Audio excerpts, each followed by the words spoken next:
السلام عليكم ورحمة الله وبركاته. أعزائي مشاهدين ومتابعين قناتي، أهلا وسهلا بيكم في حلقة جديدة ونافذة على العالم وآخر المستجدات في حرب غزة.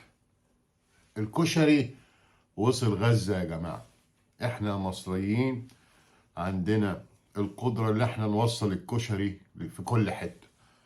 الكشري اللي هو سريع التحضير اللي اسمه ماركة تيك تيك او تيك تاك وصل لأهالي غزة. يعني هو وصل ازاي؟ احنا شفنا خبر ان اهالي غزة ماسكين علبة الكشري كده اللي هو سريع التحضير ماركة تيك توك.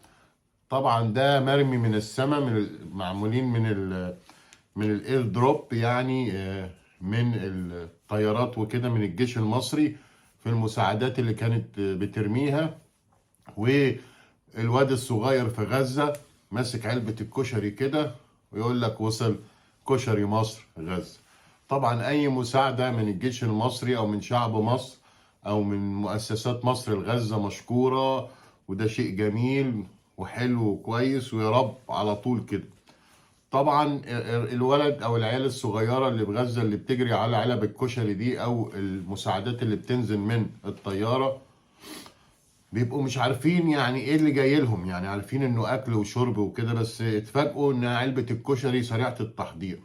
وطبعا المشكله في علبه الكشري دي انك انت لازم تحط لها على الاقل ميه سخنه. طب يعني هم هياخدوا العلبه هيدوروا على ميه سخنه منين؟ هو في اصلا بنزين ولا وقود ولا اي حته او حاجه يعملوا فيها الميه السخنه؟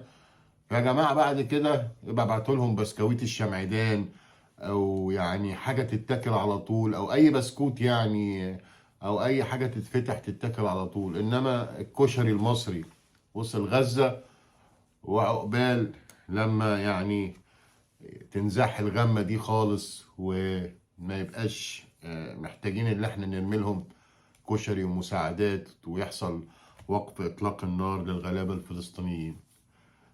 مفيش شك اللي احنا في مصر بنحاول بكل الطرق نوقف اطلاق النار. رمضان على الابواب، ويا رب الجهود دي يعني تكلل بالنجاح في الاخر. اعزائي المشاهدين، ده كان فيديو قصير عن الكشري ووصوله الى غزة. يعني خبر خفيف شوية وسط المآسي والاحزان اللي احنا بنشوفها كل يوم، والمجاعة اللي بنشوفها كل يوم، والدمار. كل سنة وانتم طيبين، وشكرا لحسن المتابعة. شكرا. ميرسي.